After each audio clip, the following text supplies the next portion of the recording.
Hello everyone, today I am going to start the second chapter of your history book, and that is Nationalism in India. In this chapter we are going to read about the two important mass movements of Gandhiji, that were non-cooperation movement and civil disobedience movement. In the last lecture we had done few of the important topics of this chapter. Let us recapitulate them. In that lecture we had done the growth of nationalism in India, how the nationalism grew in India, how First World War was responsible for growing nationalism among Indians.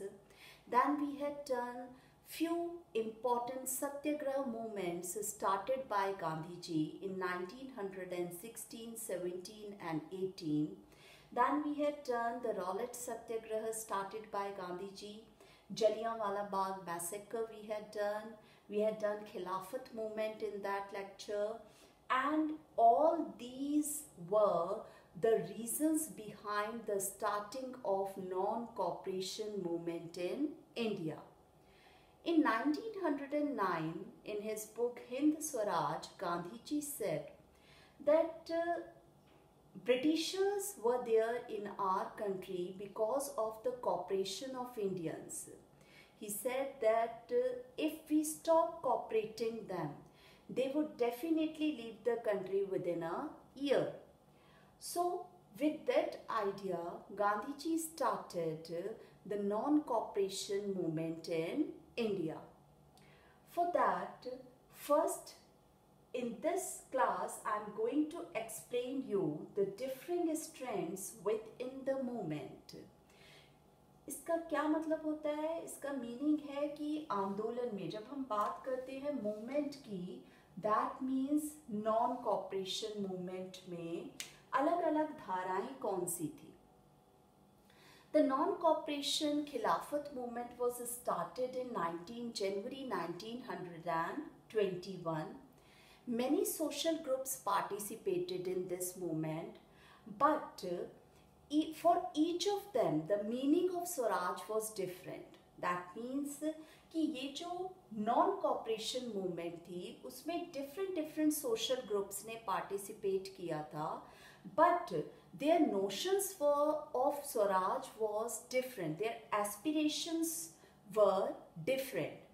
That means कि सभी के लिए स्वराज का meaning अलग अलग था. अगर literal meaning हम देखते हैं स्वराज का, तो क्या मीनिंग आता है? मीनिंग क्या है स्वराज का? The meaning of Swaraj is self-rule. That means अपना राज.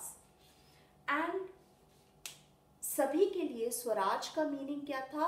अलग अलग था. Different social groups participated in it, like peasants, workers and business classes.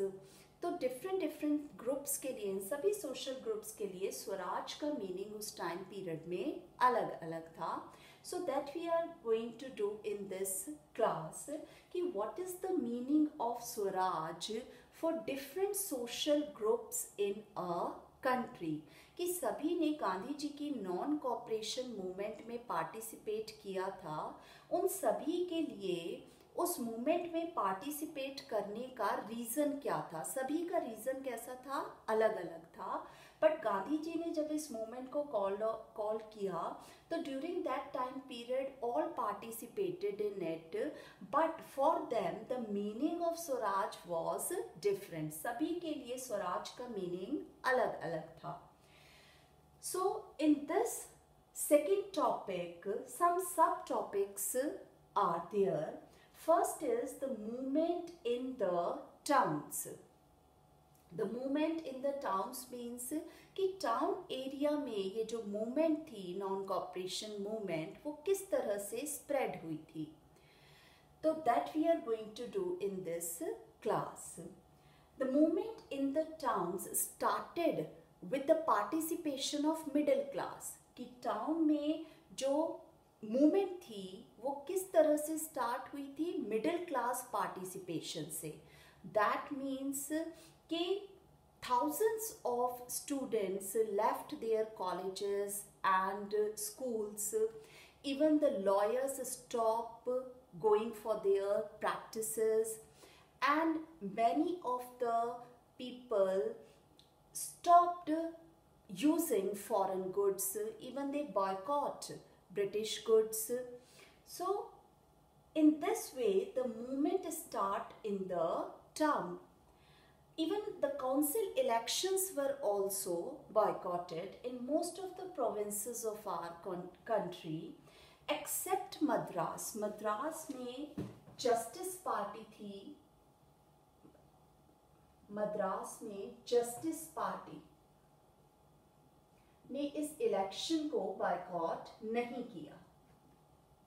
What was the reason behind it? ये exceptions जो है ये mostly आते हैं one word में कि most of the part of country or most of the provinces of country council elections were boycotted, but except Madras, where the Justice Party, the party of non-Brahmins, participated in elections because they thought that this was the time when they got some power, because before that parties of Brahman got the powers, so they get it as an opportunity कि all were busy in movement, so they participated in it so that they got some powers over where some Brahmins have access to. जहाँ पर अब तक Brahmins का बहुत ज़्यादा impact था, वहाँ फिर किसका हो गया? Justice Party का. And Justice Party was the party of non-Brahmins. तो इस तरह से movement जो थी टाउन एरिया में स्टार्ट हुई थी.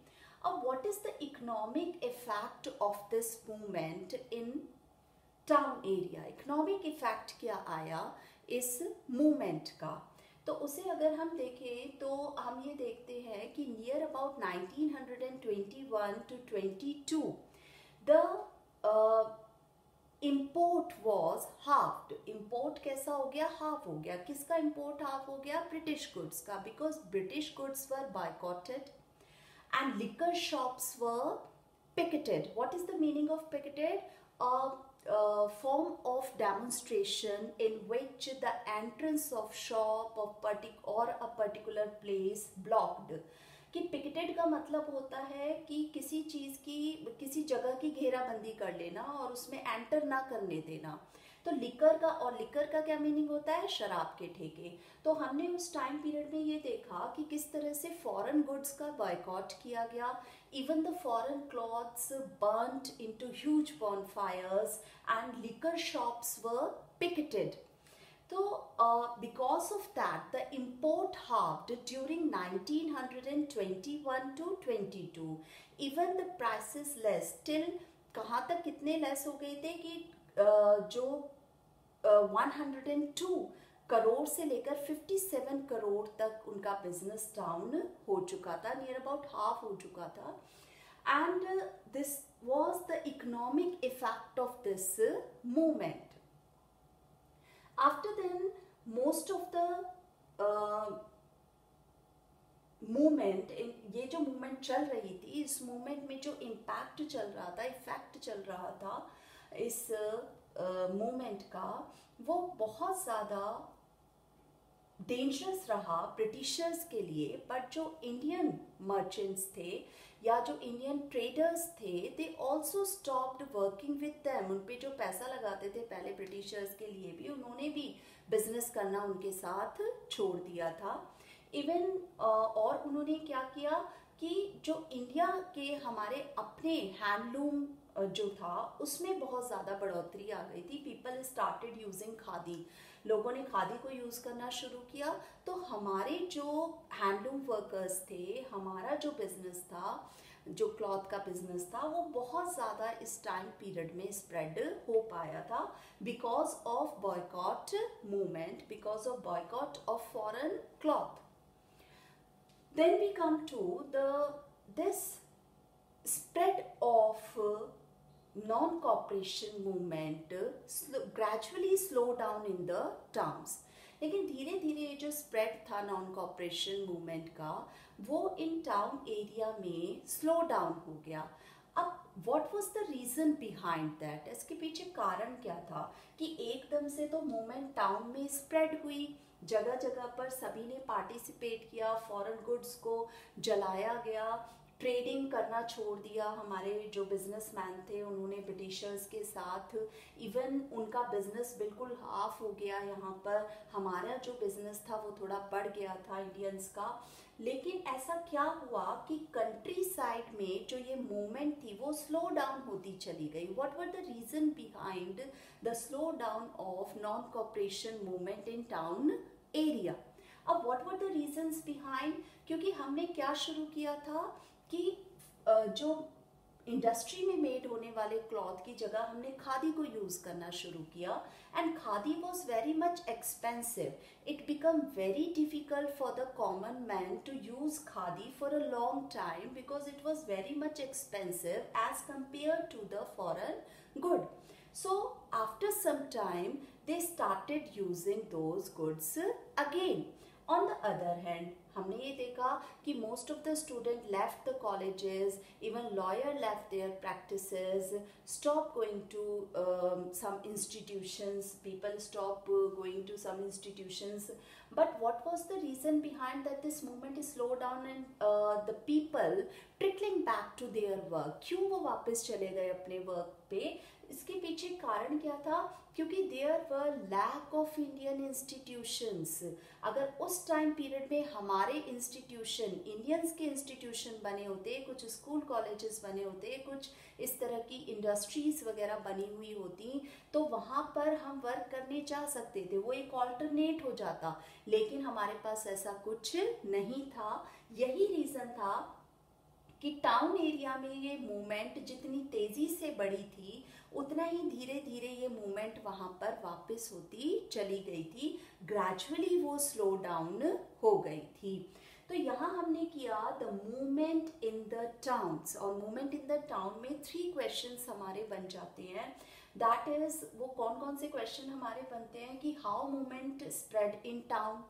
दूसरा हमने किया what was the economic effect of non-cooperation movement in town area. After then एक और क्वेश्चन बनता है कि why movement gradually slow down in town area. So here we completed this most important topic. Now second subtopic of this heading is rebellion in the countryside. अब इसका क्या meaning होता है?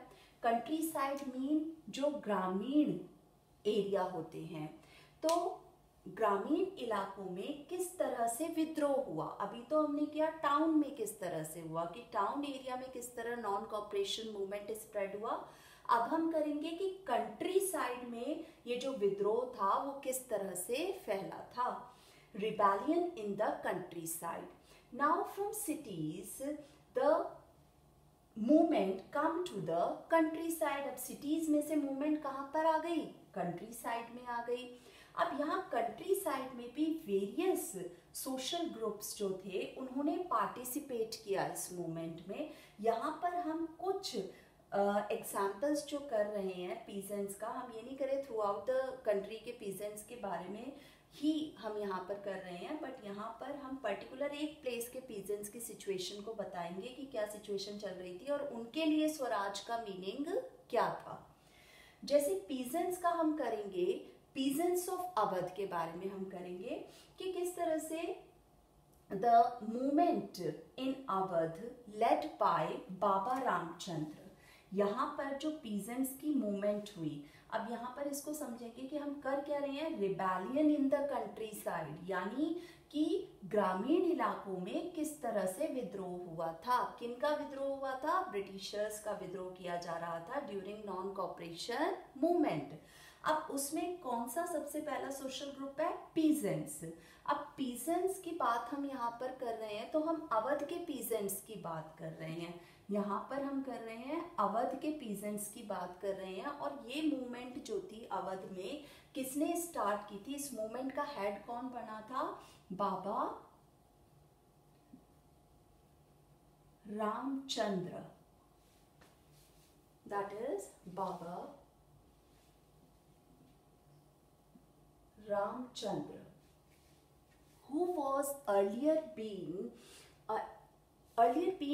indentured labor in Fiji, जो कभी Fiji जगह में एक इंडेंचर्ड लेबर की तरह वर्क कर चुका था। इंडेंचर्ड लेबर कौन होते हैं? जो कॉन्ट्रैक्ट बेसिस पर बाहर ले जाए जाते हैं और फिर वहाँ उनसे वर्क कराया जाता है। तो जब यहाँ के जो पीजेंट्स थे उन्होंने मूवमेंट शुरू की, और उनके मूवमेंट शुरू करने के पीछे का कारण क्या था? जैसे हमने ये बताया ना कि सभी के लिए स्वराज का मीनिंग उस टाइम पे अलग अलग था। सभी ने गांधी जी की नॉन कॉपरेशन मूवमेंट में पार्टिसिपेट किया था, लेकिन सभी के लिए स्वराज का मीनिंग अलग अलग था। जैसे पीजेंट्स के लिए स्वराज का मीनिंग उस टाइम पीरियड में अवध में क्या था कि वहां पर उन्होंने जो मूवमेंट शुरू की थी, किनके खिलाफ की थी? Taluqdars and landlords. तालुकदार्स और लैंडलॉर्ड्स के लिए उन्होंने ये मूवमेंट स्टार्ट की थी।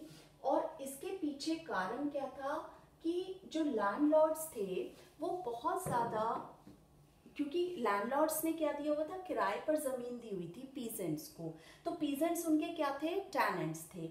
On the other hand taluqdars उस टाइम पे कौन अपॉइंट करते थे? ब्रिटिशर्स अपॉइंट करते थे, जो कि रेवेन्यू कलेक्ट करते थे पीजेंट्स से। तो यहाँ पर अवध में पीजेंट्स ने विरोध किया तालुकदार्स का और लैंडलॉर्ड्स का, बिकॉज वो उनसे बहुत ज़्यादा रेंट लेते थे और रेवेन्यू लेते थे। Different variety of सेसेस they imposed on peasants. तो इनके खिलाफ जो विद्रोह था वो कौन लेड कर रहा था? बाबा रामचंद्र, अ सन्यासी who had been worked as an indentured labor in Fiji. तो what were their demand? इनकी डिमांड क्या थी उस टाइम पीरियड में? डिमांड क्या क्या थी कि एक तो they want the social boycott of taluqdars and landlords. वो चाहते थे कि तालुकदार्स और लैंडलॉर्ड्स का सोशल बॉयकॉट हो जाए। On the other hand abolition of begar. अब बेगर क्या होती है? Force labour without payment. Abolition of begar. इसके अलावा वो क्या चाहते थे? Reduction in revenue. रिडक्शन चाहते थे रेवेन्यू में। एंड सोशल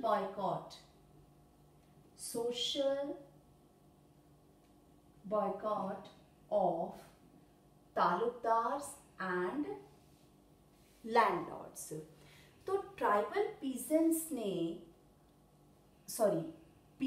ने जो अवध के पीजेंट्स थे उन्होंने अपने एरिया में पार्टिसिपेट किया, विरोध किया। किस किस का विरोध किया? That are taluqdars and landlords का, क्योंकि उनके साथ बहुत ही गलत व्यवहार उन्होंने कर रखा था। तो ये उनकी डिमांड्स थी। इन डिमांड्स के लिए कौन विद्रोह करा रहा था? Baba Ramchandra.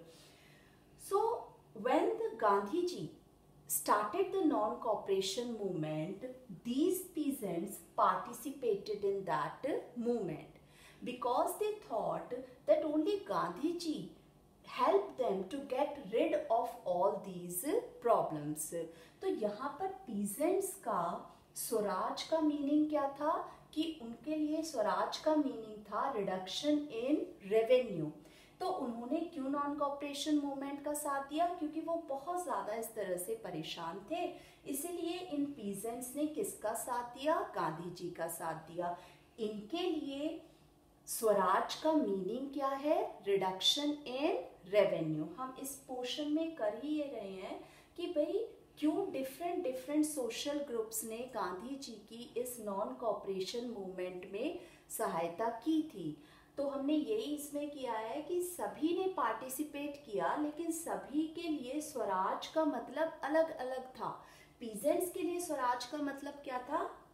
Reduction in revenue, abolition of begar, social boycott of taluqdars and landlords. कि अगर ये सारी इनकी प्रॉब्लम्स दूर हो जाती, दैट मीन्स कि उनको क्या मिल जाता? स्वराज मिल जाता। अब इसीलिए उन्होंने किसकी हेल्प की? गांधी जी की। उन्होंने पार्टिसिपेशन किया नॉन कॉपरेशन मूवमेंट में। So during that time period जब अवध में बाबा रामचंद्र ने ये यहाँ पर स्टार्ट किया विद्रोह इन सारी डिमांड्स को पूरा करने के लिए, तो during that time period Jawaharlal Nehru visited there. वो जून में जवाहरलाल नेहरू यहाँ पर आए और उन्होंने यहाँ लोगों की ग्रीवेंसेस को सुना, उनके दुख दर्द को सुना, और उन्होंने यहाँ पर अवध किसान सभा को बनाया, अवध किसान सभा। और ये जो अवध किसान सभा थी, नियर अबाउट 300 ब्रांचेस जो थी इसकी धीरे धीरे स्टैब्लिश हो गई थी। But later on in peasants ने कुछ इस तरह के स्टेप्स लिए जिसकी वजह से कांग्रेस रेलक्टेंट हो गई उन्हें हेल्प करने के लिए। अब इन पीजेंट्स ने क्या कर दिया था ऐसा कि some of the local leaders start saying that now Gandhi Raj would come and peasants must stop giving revenue to the landlords. So ये इस तरह की जब वर्डिंग्स शुरू हो गई, जो कि ऐसी प्रॉमिस तब तक नहीं किया था जवाहरलाल नेहरू ने, तो उन्हें बहुत बुरा लगा। तो that was the reason why the Congress started stop helping all these peasants, या Congress become reluctant to peasants। तो यहाँ पर हमने किया, इस मूवमेंट में हम यही पढ़ रहे हैं कि भाई नॉन कॉपरेशन मूवमेंट में डिफरेंट सोशल ग्रुप्स ने पार्टिसिपेट किया, बट डिफरेंट सोशल ग्रुप्स का स्वराज का मीनिंग कैसा था, अलग अलग था। पीजेंट्स के लिए स्वराज का मीनिंग क्या था, रिडक्शन इन रेवेन्यू। एंड अब आते हैं हम यहाँ, ये चीज क्लियर हो गई। अब आते हैं दूसरा, हम कर क्या रहे हैं, रिबेलियन इन कंट्री साइड में हम इन 3 सोशल ग्रुप्स के बारे में पढ़ रहे हैं। पीजेंट्स हमने किया, now we move to tribal peasants. इसी तरह से ट्राइबल पीजेंट्स के लिए हम पढ़ेंगे, और वो कहाँ के लिए, गोदाम हिल्स। गोदाम hills in Andhra Pradesh।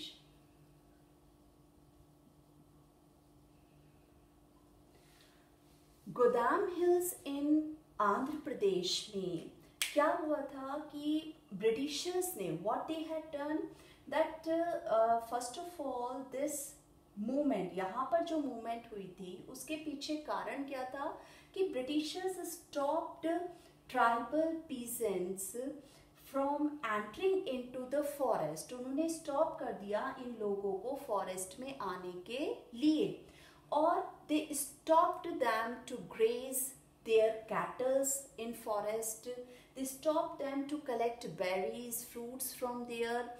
So now the tribal peasant started thinking that they not only their rights, these rights had been denied, but also their traditional rights were being taken by the Britishers. So this was the reason why they participated in non-cooperation movement. समझ में आया ये कि tribal peasants जो थे कहाँ के, गोदाम हिल्स इन आंध्र प्रदेश के, उन्होंने गांधी जी की नॉन कॉपरेशन मूवमेंट में क्यों हेल्प की थी, क्योंकि ब्रिटिशर्स ने उन्हें उनके उस ट्रेडिशनल एरिया में जाने से रोक दिया था, फॉरेस्ट में जाने से रोक दिया था। ट्राइबल्स कहाँ तक कन्फाइंड होती है, मोस्टली फॉरेस्ट तक, उन्हीं में जाने से उन्हें रोक दिया। और सेकेंडली उन्होंने क्या किया, उनसे बेघर करानी चाहिए, यानी वहाँ पर वो जो रोड्स वगैरह बना रहे थे फॉरेस्ट एरिया में, कुछ कंस्ट्रक्शन कर रहे थे, तो जबरदस्ती ट्राइबल पीजेंट्स को फोर्स किया that they should work over there. So this was the reason why they started movement. और यहाँ पर जो मूवमेंट लेड की थी वो किसने की थी, अलोरी सीताराम राजू। अब यहाँ पर जो मूवमेंट, यहाँ हमने मूवमेंट देखी, अवध में मूवमेंट किसने की, बाबा रामचंद्र सन्यासी ने की, और यहाँ पर ट्राइबल पीजेंट्स के लिए मूवमेंट किसने की, अलोरी सीताराम राजू ने की। इनका नॉन कॉपरेशन मूवमेंट में पार्टिसिपेट करने का रीजन क्या था, they want reduction in revenue. इनका नॉन कॉपरेशन मूवमेंट में पार्टिसिपेट करने का रीजन क्या था, that was that Britishers stopped them to enter into the forest area and they want to turn back to their area. वो वापस जाना चाहते थे. This was the reason why they started the movement, and this time this movement was led by Alori Sitaram Raju. अब ये जो एलोरी सीताराम राजू था वो अपने आप को एक इनकारनेशन ऑफ गॉड मानता था, भगवान का अवतार मानता था। वो उसका ये मानना था ही कैन हील पीपल, वो हील कर सकता है पीपल को, और साथ में वो क्या कर सकता है कि इवन बुलेट अगर उसे लगे तो भी वो जी सकता है। तो वो और एस्ट्रोलॉजिकल प्रिडिक्शंस कर सकता है, अच्छी भविष्यवाणियां वो कर सकता है। तो he thought that although he always obliged Mahatma Gandhi को बहुत ज़्यादा ऑब्लाइज करता था, और इवन ही परसुएड पीपल, उसने परसुएड किया था अपनी उन जनजातियों को जहाँ पर वो जातियाँ थी, किस चीज़ के लिए परसुएड किया था, तो वियर खादी, कि वो खादी को पहने और साथ में वो किसको बंद कर दें, ड्रिंकिंग को बंद कर दें। तो इसके लिए तो उसने बोला, but on the other hand एक बात जो वो नहीं मानना चाहता था गांधी जी की, वो क्या थी कि he thought that he got the Swaraj with the help of force only, not with non-violence। उसका ये मानना था कि non-violence से हम अपना अधिकार नहीं ले सकते। हम कैसे ले सकते हैं, छीन कर ले सकते हैं, फोर्स के जरिए ले सकते हैं। तो जब इन्होंने जगह जगह पर, जब ब्रिटिशर्स के साथ लड़ाइयाँ हुई, उन्हें मारना शुरू किया, बिल्डिंग्स को तोड़फोड़ करनी शुरू की, तो ही वॉज कैप्चर्ड, उसको पकड़ लिया गया, and he was executed in 1924, उसको फांसी पर चढ़ा दिया गया। तो यहाँ हमने देखा कि किस तरह से कंट्री साइड में रिबेलियन जो चला था उसमें पीजेंट्स ने क्यों पार्टिसिपेशन किया नॉन कॉपरेशन मूवमेंट में, रिडक्शन रेवेन्यू के लिए। उनके लिए स्वराज का मीनिंग क्या था, ये मीनिंग था। On the other hand tribal peasants ने क्यों पार्टिसिपेट किया, अपने जंगलों में वापस जाने के लिए। तो उनके लिए स्वराज का मीनिंग क्या था, turn back to their places. On the other hand उसके बाद आ जाता है तीसरा, स्वराज इन द प्लांटेशन। अब यहाँ पर हम बात करेंगे प्लांटेशन वर्कर्स की। कहाँ के प्लांटेशन वर्कर्स की, आसाम। अब why these plantation workers participated in non cooperation movement, उन्होंने क्यों पार्टिसिपेट किया नॉन कॉपरेशन मूवमेंट में। अब रीजन बिहाइंड इज कि यहाँ पर एक इनलैंड एमिग्रेशन एक्ट पास हुआ। Inland emigration act was passed. Inland Emigration Act was passed in 1859, and according to this act these people were denied of going back to their places, कि उनको मना किया गया कि वो अपनी जगहों पर वापस नहीं जा सकते, and they were confined to those tea gardens only, and they cannot leave the tea gardens without the permission, and that permission was rarely given। वो permission उन्हें कभी दी ही नहीं जाती थी। तो इस तरह से उन्हें डिनाई किया गया इस इंलैंड एमिग्रेशन एक्ट की वजह से। तो when they heard about that Gandhi ji started the non-cooperation movement, they want to participate in it because for them the meaning of Swaraj is to go back to their places and move in and out from the confined places, कि जहाँ वो confined है places में, वहाँ से वो बाहर जा सके और बाहर जाकर अपने उन एरिया में जहाँ वो पैदा हुए हैं वहाँ जा सके और वहाँ उन्हें ज़मीन दे दी जाए। So this was the reason why they participated in non-cooperation movement। तो इनके लिए स्वराज का मीनिंग क्या है, इनके लिए स्वराज का मीनिंग है turn back to their places, अपनी जगहों पर वापस जाना, अपने नेटिव प्लेसेस पर वापस जाना। तो इस तरह से हमने ये देखा कि डिफरेंट सोशल ग्रुप्स के लिए उस टाइम पीरियड में स्वराज का मीनिंग अलग अलग था। जैसे बिगनिंग में ही हमने किया था differing strength with in the movement, अलग अलग धाराएं देखी हमने मूवमेंट की। क्या देखा कि किस तरह से मूवमेंट जो थी टाउन में स्प्रेड हुई, किस तरह से मूवमेंट जो थी वो कहाँ पर स्प्रेड हुई, कंट्री साइड में। और सभी के लिए जो स्वराज का मीनिंग था वो क्या था, डिफरेंट डिफरेंट था। पीजेंट्स के लिए स्वराज का मीनिंग अलग था, ट्राइबल के लिए पीजेंट्स के लिए, ट्राइबल पीजेंट्स के लिए स्वराज का मीनिंग अलग था, प्लांटेशन वर्कर्स के लिए स्वराज का मीनिंग अलग था। ऑल्दो वो सभी किस चीज से परेशान थे? ब्रिटिशर्स से वो बहुत ज्यादा परेशान थे। वो एक बॉन्ड शेयर कर रहे थे ऑपरेशन का, जो कौन दे रहा था उन्हें? Britishers. This was the reason why they participated in non cooperation movement started by Gandhi ji. इसलिए उन्होंने पार्टिसिपेट किया गांधी जी की मूवमेंट में। अब नाउ व्हाट हैपन कि इन February 1922 इन गोरखपुर डिस्ट्रिक्ट उत्तर प्रदेश में, वहां पर चौरी चौरा नामक जगह पर एक इंसिडेंट हुआ। There 22 policeman burnt alive. तो जिंदा जला दिए गए जब 22 पुलिसमैन, तो वो movement, seen movement turned violent. Gandhi ji called off the non cooperation movement. जैसे ही उन्होंने देखा कि भाई ये मूवमेंट जो है वो वायलेंट होती जा रही है, तो उन्होंने नॉन कॉपरेशन मूवमेंट को वापस ले लिया। So this was the reason why Gandhi ji called off the non-cooperation movement. Some other reasons were also there. He thought that satyagrahis were not properly trained. उनको ये लग रहा था कि सत्याग्रही जो हैं वो properly trained नहीं है, वो कभी भी एकदम से violent हो जाते हैं, कभी भी विद्रोह करने लगते हैं. This was the reason why he wanted to stop non-cooperation movement.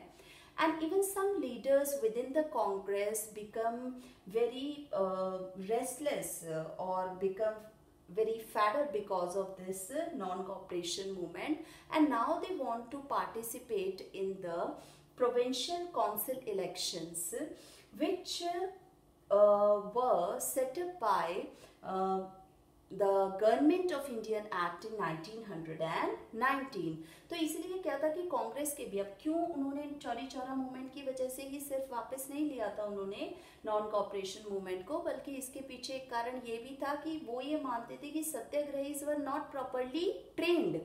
इसके अलावा वो ये मानते थे, कांग्रेस के भी कुछ लीडर्स जो थे वो फेड अप हो चुके थे इस मास मूवमेंट से, और वो प्रोविंशियल काउंसिल के इलेक्शंस में पार्टिसिपेट करना चाहते थे, जो पहले ही डिक्लेयर कर दिया गया था। किस एक्ट के जरिए? The government of Indian act 1919. So students, here we completed the second main topic of this chapter, and that is differing strands within the movement, जिसमें हमने क्या क्या चीजें कर ली कि टाउन एरिया में किस तरह से गांधी जी की नॉन कॉपरेशन मूवमेंट स्प्रेड हुई थी, और हमने कंट्री साइड में किस तरह से गांधी जी की मूवमेंट स्प्रेड हुई थी, और सभी सोशल ग्रुप्स के लिए स्वराज का मीनिंग क्या था वो हमने यहाँ पर किया।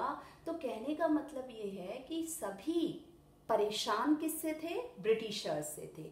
सब लड़ना चाहते थे, हालांकि सबका एक मकसद नहीं था। जैसे बाद में हमारा क्या मकसद हो गया था कि हमें आजाद होना है, उससे पहले क्या था? स्वराज। स्वराज का मीनिंग क्या था? सभी के लिए अलग अलग था। अपने छोटे छोटे से उद्देश्यों के लिए, अपनी आकांक्षा, एस्पिरेशंस के लिए, कुछ कन्फाइंड एस्पिरेशंस के लिए हम किसका विरोध कर रहे थे? ब्रिटिशर्स का कर रहे थे। और इन सभी सोशल ग्रुप्स ने इसीलिए अपनी अपनी कुछ हकों को प्राप्त करने के लिए, उनको अपनी गेन करने के लिए कुछ प्रॉफिट्स को गांधी जी की नॉन कॉपरेशन मूवमेंट में पार्टिसिपेट किया था। So in this chapter now we have completed the 2 main topics. In